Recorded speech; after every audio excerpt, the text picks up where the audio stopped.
Hi friends, എല്ലാവർക്കും സഫസ് world എന്ന YouTube ചാനലിലേക്ക് സ്വാഗതം. ഇന്ന് നമ്മളിവിടെ വളരെ ടേസ്റ്റി ആയിട്ടുള്ളൊരു തേങ്ങാ ചമ്മന്തിയാണ് ഉണ്ടാക്കാൻ പോകുന്നത്.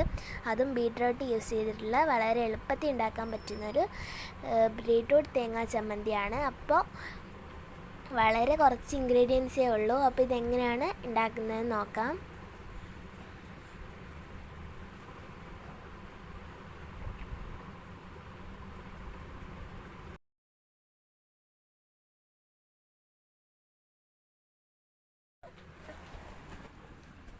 അപ്പോൾ ഇതിനായിട്ട് ഞാനൊരു അരക്കഷ്ണം ബീറ്റ്റൂട്ട് എടുത്തിട്ടുണ്ട്.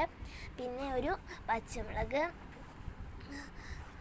ഒരു സവാള, ഒരു വെളുത്തുള്ളി, പിന്നെ ഒരു ചെറിയ കഷ്ണം ഇഞ്ചി, അരമുറി തേങ്ങ, പിന്നെ കറിവേപ്പില, മല്ലിച്ചപ്പ്, പിന്നെ പുതിന എന്നിവ എടുത്തിട്ടുണ്ട്.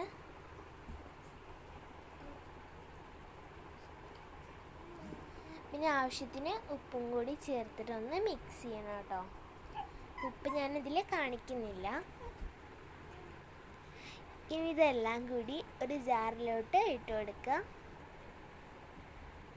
ഇനി ഇതിലോട്ട് ആവശ്യത്തിന് ഉപ്പ് ചേർക്കാം. ഇനി ഈ ഒരു ജാറൊന്ന് അടച്ച് ഒന്ന് ക്രഷ് ചെയ്തെടുക്കാം. ഇപ്പം ഒന്ന് ക്രഷ് ചെയ്തിട്ടൊരു പാത്രത്തിലോട്ട് മാറ്റിയിട്ടുണ്ട്. ഇനി അതിലോട്ട് വിനാഗിരി ചേർത്ത് കൊടുക്കാം. ഇത് ഞാനിപ്പോൾ ഒരു 3 ടീസ്പൂൺ അളവിൽ ഞാൻ ചേർക്കുന്നുണ്ട് വിനാഗിരി.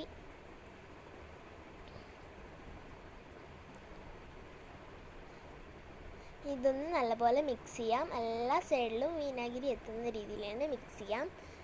ഇപ്പോൾ എത്രയും പെട്ടെന്ന് തന്നെ നമ്മുടെ ഈ ഒരു ചമ്മന്തി ഇവിടെ റെഡിയായി കഴിഞ്ഞു.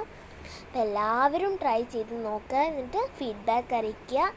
എല്ലാവർക്കും ഇഷ്ടപ്പെടും. പിന്നെ ഉറപ്പായി എൻ്റെ ചാനൽ സബ്സ്ക്രൈബ് ചെയ്യുക. പിന്നെ ഇഷ്ടമായെങ്കിൽ ലൈക്ക് ചെയ്യുക, ഷെയർ ചെയ്യുക. അപ്പോൾ ഉറപ്പായിട്ടും ട്രൈ ചെയ്യുക. ഇനി അടുത്ത വീഡിയോ കാണുന്നത് വരേക്കും ബൈ.